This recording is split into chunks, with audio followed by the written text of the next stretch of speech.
आमिर भी मुझे नहीं लगता एक आध कोई फिल्म फ्लॉप हुई, पर उसकी लाल सिंह चड्ढा बहुत अच्छी फिल्म थी। देखो उसने प्रोड्यूस की थी लापता लेडीज, तो गजब ही है फिल्म। शाहरुख का एक ऑरा है, वो आपको छोड़ेगा नहीं। और आप वो जवान में देखोगे, मुझे जवान ज़्यादा अच्छी लगी, जो अपनी उम्र का भी रोल करता है, वो बढ़िया लगा। वो आमिर ने तो सब्जेक्ट सिलेक्शन से लेके अपना पूरा टाइम ही दे देता है। वो कहानी बताने का उसका जो अनोखा, उसको समझ में आई है कुछ बात।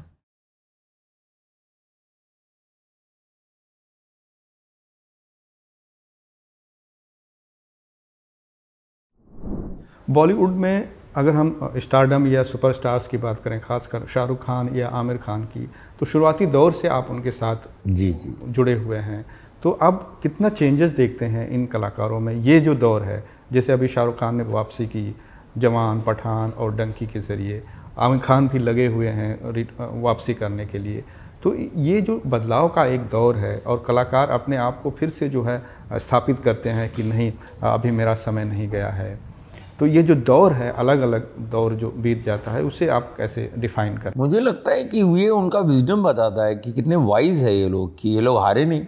शाहरुख ने न जाने कितनी फिल्में उनकी चली नहीं, लेकिन फिर भी एक साल में ही फिर 3 चल गई। जी, गजब है वो आदमी की टेनासिटी। आमिर भी मुझे नहीं लगता एक आध कोई फिल्म फ्लॉप हुई, पर उसकी लाल सिंह चड्ढा बहुत अच्छी फिल्म थी। और वो क्या, वो उसकी देखो उसने प्रोड्यूस की थी लापता लेडीज, तो गजब ही है फिल्म। तो मुझे लग रहा है कि आमिर तो गलत होता नहीं है, काफ़ी टाइम देखा गया है, मतलब जो उसकी फिल्मोग्राफी देखी गई है उसमें।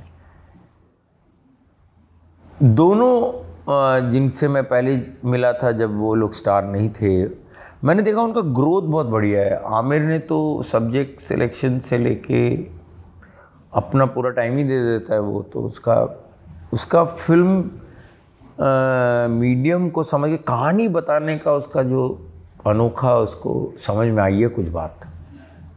बहुत कमाल की फिल्में बनाता है वो, मतलब उसके निर्देशक के साथ। मुझे लगता है वो शाहरुख, आई थिंक उसका स्टारडम ऑरा कुछ अलग ही है। तो शाहरुख खान से कितने इम्प्रेस हुए कि आपने फिल्म भी बना दी उन्हें लेकर एक टाइटल? बहुत ज़्यादा। मुझे लगता है उसमें उसका इम्पैक्ट बहुत है एज अ पर्सन। अगर आप उससे मिल लो तो उसका इम्पैक्ट आप घर ले जाते हो। आमिर की सादगी और आमिर का साधारण बना उसका जो है, वो आप घर ले जाओगे। शाहरुख का एक ऑरा है, वो आपको छोड़ेगा नहीं। तो दोनों अपनी जगह पे बहुत ही, और आप वो जवान में देखोगे, मुझे जवान ज़्यादा अच्छी लगी, हालांकि पठान भी उसकी हिट हुई, लेकिन जवान में वो जो अपनी उम्र का भी रोल करता है, वो बढ़िया लगा। वो अपनी उम्र से ज़्यादा ही, but yes I think they are बहुत काम किए हैं, ऐसे ही स्टार नहीं बने ये लोग। इनिशियल करियर की अगर हम बात करें, आपके शुरुआती दौर की, आमिर खान की फिल्म क़यामत से क़यामत तक आपने शुरुआत की, और उसके बाद शाहरुख खान के साथ सर्कस से भी आप जुड़े रहे। तो ये अब तक का जो दौर है, वो अपने आप को आप कैसे देखते हैं? इन जो 4 दशकों का आपका सफ़र है, आपने क्या कुछ पाया है, क्या कुछ खोया है, अगर एनालाइज करें? मुझे लगता है कि मैंने जीवन और आर्ट को जोड़ दिया, ओवरलैप हो गया, आई थिंक वो मैंने पाया, और वो अब 2 नहीं है, 1 हो गया। तो अब ऐसा नहीं लगता मुझे कि मैं एक्टिंग कर रहा हूँ, वो अलग जीवन है, और जब नहीं एक्टिंग करता तो अलग जीवन है। ऐसा नहीं। तो शुरू से ही आपकी रुचि जो है एक्टिंग में ही थी या कला के क्षेत्र में ही थी? जैसा कि आपने कहा कि बहुत अच्छे आप क्रिकेट खिलाड़ी थे। हाँ, स्पोर्ट्स पर्सन था, कोई भी स्पोर्ट्स था मैं खेल लेता था, और ये तो एक्सीडेंटली बना। और मुझे हमेशा लगता था कि मैं एक्सीडेंटली सब कुछ बनता रहा, राइटर भी एक्सीडेंटली बनता रहा, डायरेक्टर भी, प्रोड्यूसर भी। और मैं अपने आप को आज भी नहीं मानता कि मैं कोई रंगकर्मी हूँ या कुछ हूँ। मुझे लगता है मैं जी रहा हूँ, एंड दैट्स इट। आपने एक एक्टर के तौर पर शुरुआत की, फिर डायरेक्टर बने, फिर प्रोड्यूसर बने, तो कितना फ़र्क है इन तीनों रोलों में? एक्टर के तौर पर कितनी चैलेंजेस होती हैं, डायरेक्टर या प्रोड्यूसर के तौर पर क्या चैलेंजेस, जिम्मेदारियां बढ़ जाती हैं, या फिर फोकस चेंज हो जाता है? मुझे लगता है कि एक राइटर एक्चुअली सबसे इम्पोर्टेंट होता है, जो राइटर लिख सकता है। उसके बाद आता है एक प्रोड्यूसर जो ढूंढता है डायरेक्टर, और उसके बाद आते हैं एक्टर्स और बाकी के हेड ऑफ द डिपार्टमेंट। तो मैं पहले राइटर हूँ जब भी मैं अपना काम जब करता हूँ तब। लेकिन मैं बतौर एक्टर कहीं चला गया तो मैं बिल्कुल, या रजाकार में मैंने किसी को सजेशन नहीं दिया कि ये फिल्म, ये नाटक, ये सीन ऐसा लिखो या इसको ऐसे बना दे। नहीं, मैं बोल सकता हूँ कि मैं ऐसा कर रहा हूँ, या आपको ठीक लगे तो बताइए।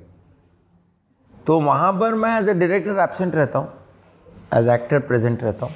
और एक्टर का काम है माइंडफुल रहना, ताकि आप जो सामने वाला बोल रहा है उसको सुने और सुनकर वो करे। बिल्कुल।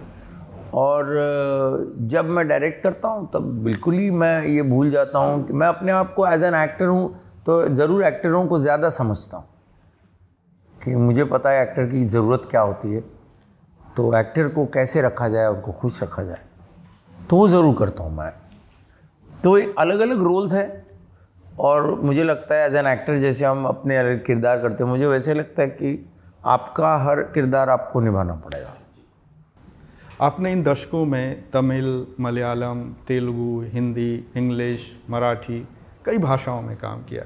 तो इन सभी भाषाओं में काम करते वक्त कितनी तैयारी या फिर प्रिपरेशन करनी पड़ती है? उतनी की नहीं मैंने मुझे उस बात का ज़रूर मलाल है कि मैंने कोई भाषा नहीं सीखी, लेकिन हाँ उस सीन के लिए जो ज़रूरी उतना सीख लिया, उस वक्त उतना किया, क्योंकि मुझे लगता है humanly little bit not possible कि मैं इतनी भाषाएं सीखूं और फिर अभिनय करूं, और फिर वो बर्डन हो जाता है। फिर ऐसा लगता है कि इंसान फिर थक जाता है इंसान। इसलिए मैंने सोचा कि एक्टिंग करो आप, भाषा मात्र एक ज़रिया है या टूल है जिससे आप लोगों तक पहुंचा रहे हो उस भाव को, तो उसको उतना ही तैयारी तभी करता हूं मैं बस। पर ज़रूर लगता है कभी कभी कि मैं या तो वो डब खुद कर सकूं ताकि मेरी आवाज़ रहे। जब कभी साउथ की फिल्मों में हमारी आवाज़ नहीं होती तब थोड़ा दुख होता है, दर्द होता है। अपनी आवाज़ होनी चाहिए।